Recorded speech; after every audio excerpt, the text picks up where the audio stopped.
Hello everyone, চলে আসলাম রকমারি পাকের ঘর থেকে। আজকে আমি মাছ বোনা করেছিলাম আগে, সেই কিছু মাছ রয়ে গিয়েছিল। তাই এই রয়ে যাওয়া মাছ দিয়ে কিভাবে শাক রান্না করতে হয় বা নতুন করে একটি তরকারি রান্না করতে হয় সেটাই আপনাদের সাথে শেয়ার করছি। তাহলে চলুন দেখা যাক আমি কিভাবে করলাম। তাই যে মাছগুলি কালকে বুনেছিলাম, তাই কিছু মাছ রয়ে গিয়েছিল, মাছ লেজ তারপর মাথা, ওইটাকে আমি আবারও চুলায় দিয়ে দিচ্ছি, দিয়ে একটু গরম করে নিলাম। গরম করে এখানে এই যে শাকগুলি দিয়ে দিছি। এখানে পুঁই শাক আছে, দেশে থেকে আনা এই শাকগুলি। পুঁই শাক যেটাকে আমরা দেশে বলি দুধ কচু শাক, সেই কচু শাক, তারপর মিষ্টি কুমড়া শাক, এই 3 রকমের শাক মিলানো। তাহলে এটা দিয়ে আমি ওই মাছটা দিয়ে আবার রান্না করে নেব। এটা খেতে কিন্তু খুবই খুবই ভালো হয়, আর দেশের শাকসবজি তো একদম টাটকা থাকে, সেটা কিন্তু খেতেও ভালো লাগে। যে দেখেন একদম নরম হয়ে গিয়েছে। এটাকে আমি মাছের সাথে আমি শাকগুলি দিয়ে দিচ্ছি। দেখেন শাকগুলির কালার কিন্তু খুবই সুন্দর আসছে, আর একদম সবুজ থাকে দেশের এই শাকগুলি। এই শাকগুলি দিয়ে মাছ রানলে খুবই মজার হয়, ভাজি করেও আপনি খেতে পারেন। তাই আমি ভাবলাম আজকে কিছু মাছের তরকারি বেঁচে গেছে, ওই তরকারিটা দিয়েই এটা রান্না করে নেই। গরম গরম ভাতের সাথে খেয়ে নেব ইনশাল্লাহ। আর দেখেন কালারটা কত সবুজ, যেহেতু এই শাকগুলির ভিতরে কিন্তু কোনো ভেজাল নেই, একদম টাটকা শাকগুলি, কোনো মেডিসিন ও দেওয়া নাই, মেডিসিন ছাড়া। তারপরে এভাবে আমি নেড়ে চেড়ে নিয়েছি। আর এটার ভিতর চাইলে কিন্তু আপনি আবারও মোটা মোটা করে পেঁয়াজ কাটা দিতে পারেন, পেঁয়াজ কেটে দিতে পারেন, সেটা কিন্তু আরও বেশি ভালো লাগবে, সেটা খেতে কিন্তু আরও বেশি ভালো লাগবে। এখানে আমি কাঁচামরিচ দিয়ে দিব, আর কিন্তু কোনো মশলাই আমি এর সাথে দেইনি।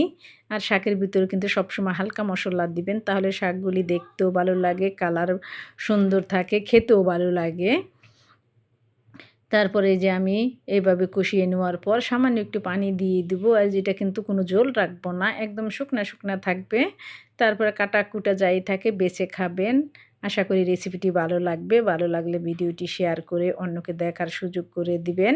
আমার চ্যানেলটি ঘুরে আসার অনুরোধ রইল। আমার চ্যানেলে যদি সদস্য হয়ে থাকেন বা সাবস্ক্রাইব করা থাকে, তাহলে অসংখ্য অসংখ্য ধন্যবাদ আমার কলিজার ও প্রিয় ভাই বোনদেরকে। আর যদি সাবস্ক্রাইব করা না থাকে, প্লিজ আমার চ্যানেলটি সাবস্ক্রাইব করে পাশেই থাকবেন, আমাকে এগিয়ে নিয়ে যেতে সাহায্য করবেন। আশা করি আপনাদের ভালোবাসাই কিন্তু আজ আমি এখানে আসতে পারছি। আশা করি আমি অনেক অনেক দূর এগিয়ে যাব আপনাদের ভালোবাসা নিয়ে। আর যে যেখান থেকে ভিডিওটি দেখছেন সবাই ভালো থাকবেন, সুস্থ থাকবেন। আপনাদের জন্য অনেক অনেক দোয়া ও ভালোবাসা রইল। আমার জন্য দোয়া করবেন। আপনাদের ভালো লাগাই আমার সার্থক। আপনাদের যদি রেসিপিটি ভালো লেগে থাকে, ওইটাই আমি সার্থক আমার। আমার ভালো লাগে যদি আপনারা আমার পাশে থাকেন। তারপরে যে আমার রেসিপিটি কিন্তু হয়ে গিয়েছে, আপনারাও এভাবে করে নেবেন। অনেক সময় দেখা যায় কি অনেক মাছ থেকে যায়, মাছ বেশি রান্না হয়ে গেলে মাছ থেকে যায়, পরের দিন আর কিন্তু ওটা খেতে বেশি ভালো লাগে না। তো ওইটা কিন্তু আমরা যে কোনো শাক দিয়ে কিন্তু এভাবে রান্না করে নিতে পারি। আবার আপনি যদি চান তাহলে কাটাগুলি কিন্তু আগে থেকে বেছে নিতে পারেন, তাহলে সেটা কিন্তু আরও ভালো হয়। খাওয়ার সময় কোনো ঝামেলা মনে হয় না। অনেক সময় খেতে গেলে কিন্তু কাটা মুখের ভিতরে চলে যায় বা ঝামেলা মনে করি, অনেকে মনে করে বাছতে হয়। সেজন্য কিন্তু মাছগুলি আপনি আগে থেকে বেছে তারপর শাকের সাথে দিতে পারেন, সেটা কিন্তু আরও বেশি ভালো হয়। আর আপনি পরে খাওয়ার সময় বাছা লাগে না।